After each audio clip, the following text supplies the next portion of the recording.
বাংলাদেশ সেনাবাহিনীর ২৪ engineer construction ব্রিগেডের হাত ধরে এগিয়ে চলছে ১.৭০ কিলোমিটার দীর্ঘ শীততাপ নিয়ন্ত্রিত পথচারী আন্ডারপাসের নির্মাণ কাজ। ঢাকার বিমানবন্দর এলাকায় রেলওয়ে স্টেশন, বিআরটি স্টেশন, বিমানবন্দর টার্মিনাল ১, ২, ৩, হজ ক্যাম্প থেকে পাতাল মেট্রো স্টেশন, যেখানে যাক না কেন এভাবে আর সড়কের উপর দিয়ে পারাপার হতে হবে না। কেননা এরই মধ্যে বিমানবন্দর এলাকায় ৯টি প্রবেশ এবং বহির্গমন পথসহ ১.৭ কিলোমিটার দীর্ঘ পথচারী আন্ডারপাসটি নির্মাণ কাজ বেশ দ্রুতগতির সঙ্গে এগিয়ে চলছে। এরই মধ্যে বিমানবন্দর টার্মিনাল ১ এবং অভ্যন্তরীণ টার্মিনাল ঠিক সামনে দুটি প্রবেশ এবং বহির্গমন পথের নির্মাণ কাজ দৃশ্যমান হয়েছে।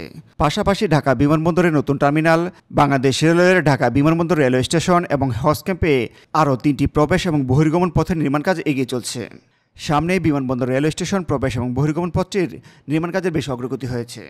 এই প্রবেশমুখ অংশে নির্মাণ কাজ ছাড়াও পাতাল অংশে এক প্রবেশমুখ থেকে অন্য বহির্গমন অংশে যাওয়ার জন্য যে পাতাল পথ রয়েছে সেই পাতাল পথের নির্মাণ কাজও এগিয়ে চলছে। এদিকে বিমানবন্দর এলাকায় ২.৫ কিলোমিটার দীর্ঘের এই পথচারী আন্ডারপাসটি নির্মাণ কাজের জন্য বিমানবন্দর থেকে আশকোনা যাওয়ার এই পথটি দিয়ে সাধারণ যানবাহন চলাচল বন্ধ রাখা হয়েছে। আর সামনে থেকে এটি হচ্ছে ঢাকা হজ ক্যাম্প।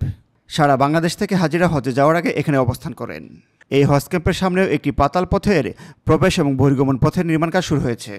এটি নির্মাণ কাজ শেষ হয়ে চালু হলে হাজিরা এই হজ ক্যাম্পের সামনে থেকেই পাতাল পথ দিয়ে বিমানবন্দর টার্মিনাল ১, ২, ৩-এ সরাসরি যাতায়াত করতে পারবে।